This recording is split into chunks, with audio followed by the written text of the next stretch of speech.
তো আজকে আমরা চলে আসছি মাগুরার সুগন্ধা মিষ্টির দোকানে। এখানকার মিষ্টি অনেক বেশি ফেমাস। আমি 2 রকম মিষ্টি অর্ডার দিয়েছি, একটা হচ্ছে এদের রসগোল্লা আর একটা হচ্ছে এদের সন্দেশ। তা একটু ট্রাই করে দেখি কেমন। প্রথমে রসগোল্লাটা ট্রাই করি। ওয়াও, কিভাবে মেল্ট হইতেছে দেখো, মানে দিতেছি আর ভেঙে যাচ্ছে। ওকে, ট্রাই করি। বিসমিল্লাহ।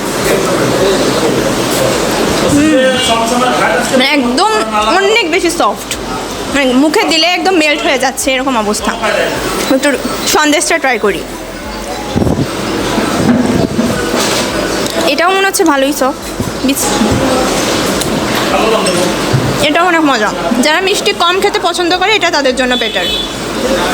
আর এটা অনেক বেশি মিষ্টি ছিল, বাট দুটোই অনেক মজা।